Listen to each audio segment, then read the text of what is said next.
Portugal já escolheu. Um novo ciclo político começa agora. O que vem depois das eleições? Aceda à informação que não cabe numa manchete. Assine hoje, com até 55% de desconto, e habilite-se a ganhar um dos 10 cartões oferta FNAC que temos para oferecer. Tudo em observador.pt. As horas.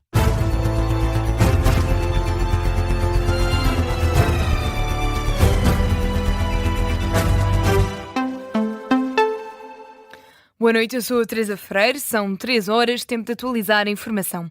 O Ministro da Coesão Territorial garante que vem aí mais um apoio para as empresas afetadas pela passagem do mau tempo. O Primeiro-Ministro anunciou na quinta-feira que vem aí uma espécie de plano de recuperação e resiliência português. Agora o Ministro dá mais detalhes, explica que vai ser financiado pelo PRR original, mas também pelo Portugal 2030, o acordo de parceria entre Portugal e a Comissão Europeia, pelo Fundo Ambiental, pelo Banco Europeu de Investimento e também pelo Orçamento do Estado. Ainda assim, Manuel Castro Almeida não descarta a possibilidade de um déficit orçamental propositado para ajudar à reconstrução do país. Temos que arranjar dinheiro, evidentemente, e vamos procurar manter as contas certas na medida do possível. Mas as contas certas não são um fim em si mesmo.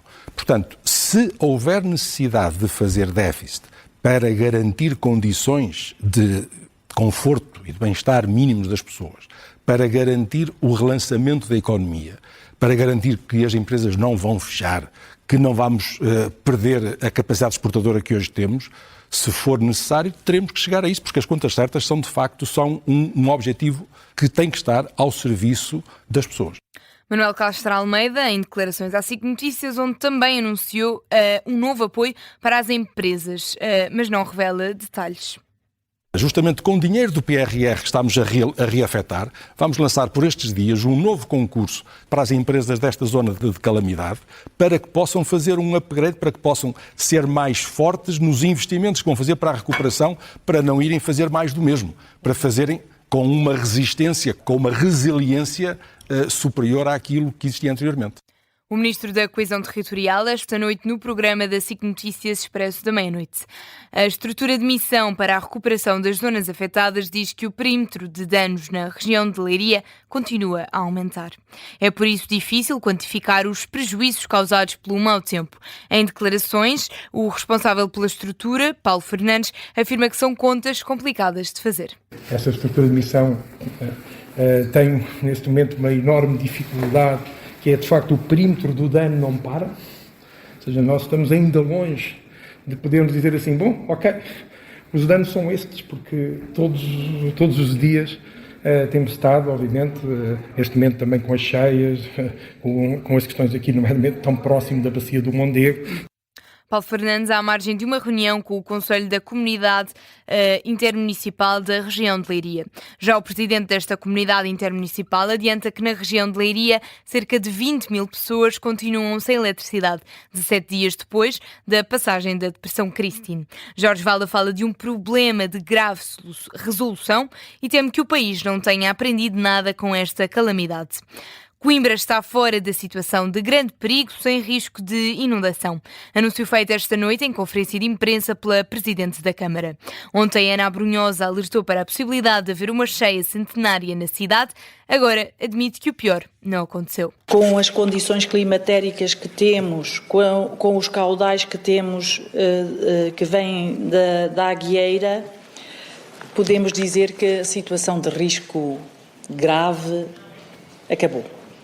Isto significa que aquela situação que temíamos de a Baixa de Coimbra ficar inundada é já algo que não consta das nossas previsões nem dos nossos temores. Ana Abrunhosa pede ainda que as pessoas aguardem a confirmação das autoridades para regressarem às casas que ficaram inundadas. A Proteção Civil alerta para a probabilidade do colapso de estradas na sequência do mau tempo. No briefing mais recente, do final da tarde de sexta-feira, o Comandante Nacional dá conta de quase 18 mil ocorrências registadas em Portugal continental até às 6 da tarde. Mário Silvestre apela ao cuidado de quem anda na estrada. Realçamos aqui também que continua a haver a probabilidade de existir colapso das vias rodoviárias em virtude do deslizamento de terras e, portanto, todo o cuidado é pouco nas movimentações, sobretudo em estradas secundárias. Mário Silvestre, que no mesmo briefing indica ainda que as derrocadas continuam a ser o tipo de ocorrência que mais provoca desalojados durante um maior período de tempo. Mudamos de tema. Mais de 2/3 dos jovens em Portugal legitimam comportamentos abusivos e violência no namoro. É o que indica um estudo da UMAR, a União de Mulheres Alternativa e Resposta. Foi divulgado esta sexta-feira e contou com 8.000 inquiridos que consideram que comportamentos tóxicos são apenas uma forma de amar.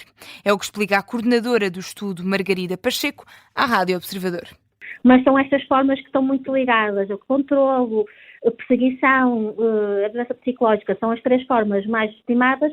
Também são aquelas formas que são mais subtis, não é? Formas de violência mais subtis e que estão muito ligadas, muitas vezes, ao conceito de amor romântico, não é? Uhum. Eu tenho um namorado ou uma namorada e eu posso controlar o telemóvel.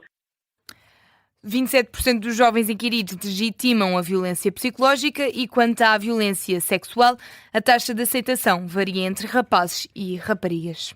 Mas são estas formas que estão muito ligadas. Também há uma diferença na vitimação. As raparigas sofrem mais violência sexual que os rapazes. É porque a própria educação e a própria socialização que passamos para as crianças, rapazes e raparigas, são diferentes. E aqui temos que mudar esta nossa ideia de educação que tem que ser diferente por género e explicar de facto que esta educação para relações saudáveis é tão importante para rapazes como para raparigas. Margarida Pacheco, em declarações à Rádio Observador, a violência sexual é legitimada por 15% dos jovens que responderam. Margarida Pacheco enfatiza ainda a importância de explicar o consentimento, o direito ao corpo e o direito à privacidade. No futebol, o Benfica ganhou ao Santa Clara. No jogo a contar para o campeonato, os encarnados venceram nos Açores por 2-1, graças aos golos de Pavlidis, a um autogolo de Paulo Vítor do lado dos benfiquistas. Já na segunda parte do jogo, Gonçalo Paciência marcou um gol pelo Santa Clara.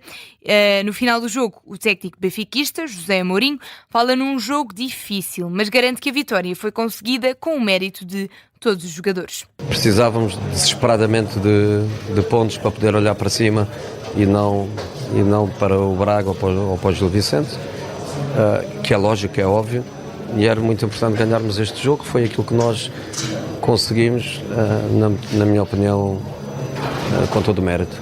O jogo podia ter sido, obviamente, diferente. Houve momentos do jogo que podiam ter criado um jogo diferente, mas pronto, eu acho que é muito difícil marcar grandes penalidades a favor do Benfica. Já do lado do Santa Clara, o treinador Petit sublinha a falta de oportunidades de ataque à equipa adversária. É um jogo difícil contra uma equipa que ainda não perdeu no campeonato e nas 5 provas europeias também, sabendo que ia ser um jogo extremamente difícil, mas não abdicámos daquilo que são os nossos princípios. Mas foi um jogo sem muitas oportunidades. Eu penso que o nosso guarda-redes Gabriel faz uma defesa na primeira parte do Rafa. Na segunda parte acho que não faz nenhuma, mas foi um jogo sem muitas oportunidades.